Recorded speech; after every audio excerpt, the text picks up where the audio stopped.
Americans are being treated to political theater at its finest. It's not a theater of entertainment, however, but a coliseum of enslavement where the world of deception, perception becomes reality. This theater requires audience participation, where we, the theatergoers, become part of the play.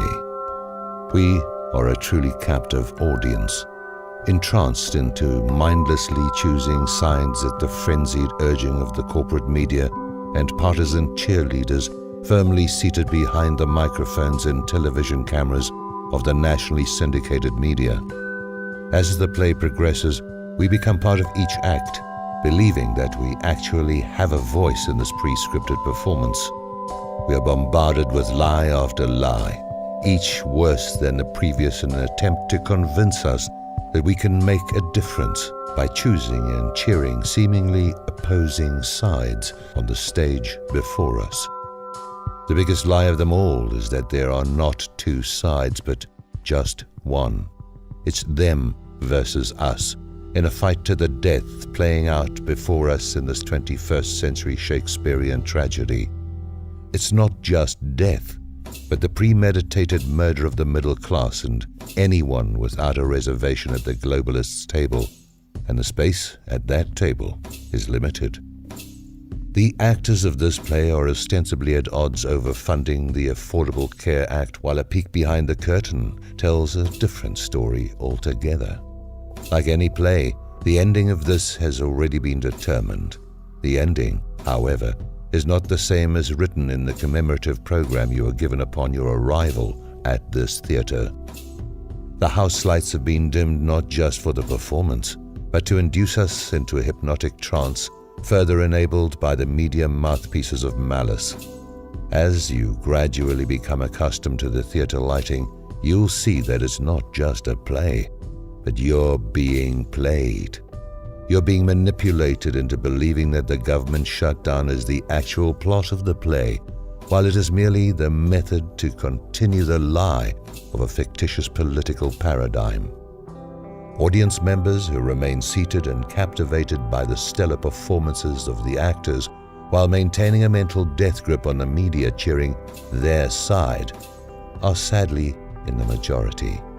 They're yelling at just above a throaty whisper at us and others who see beyond and behind the curtain, telling us to sit down and shut up as we are reaching a critical moment in the performance. Meanwhile, the clock is ticking towards the October 17th deadline, when the US will officially run out of money in this scripted, manufactured crisis.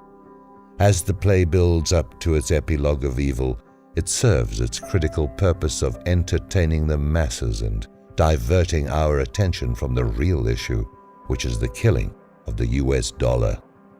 The premeditated murder of the United States petrodollar is the real act taking place behind the velvet curtain.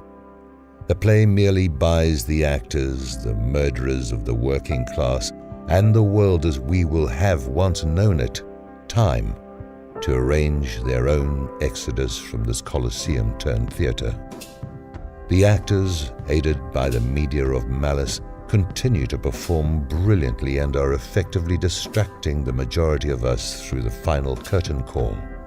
Then, as the actors take their bows amidst thunderous applause by the uninitiated, the majority of the audience will never see it coming. They will not see the stagehands open the cages of the lions while simultaneously closing the doors and blocking the exits.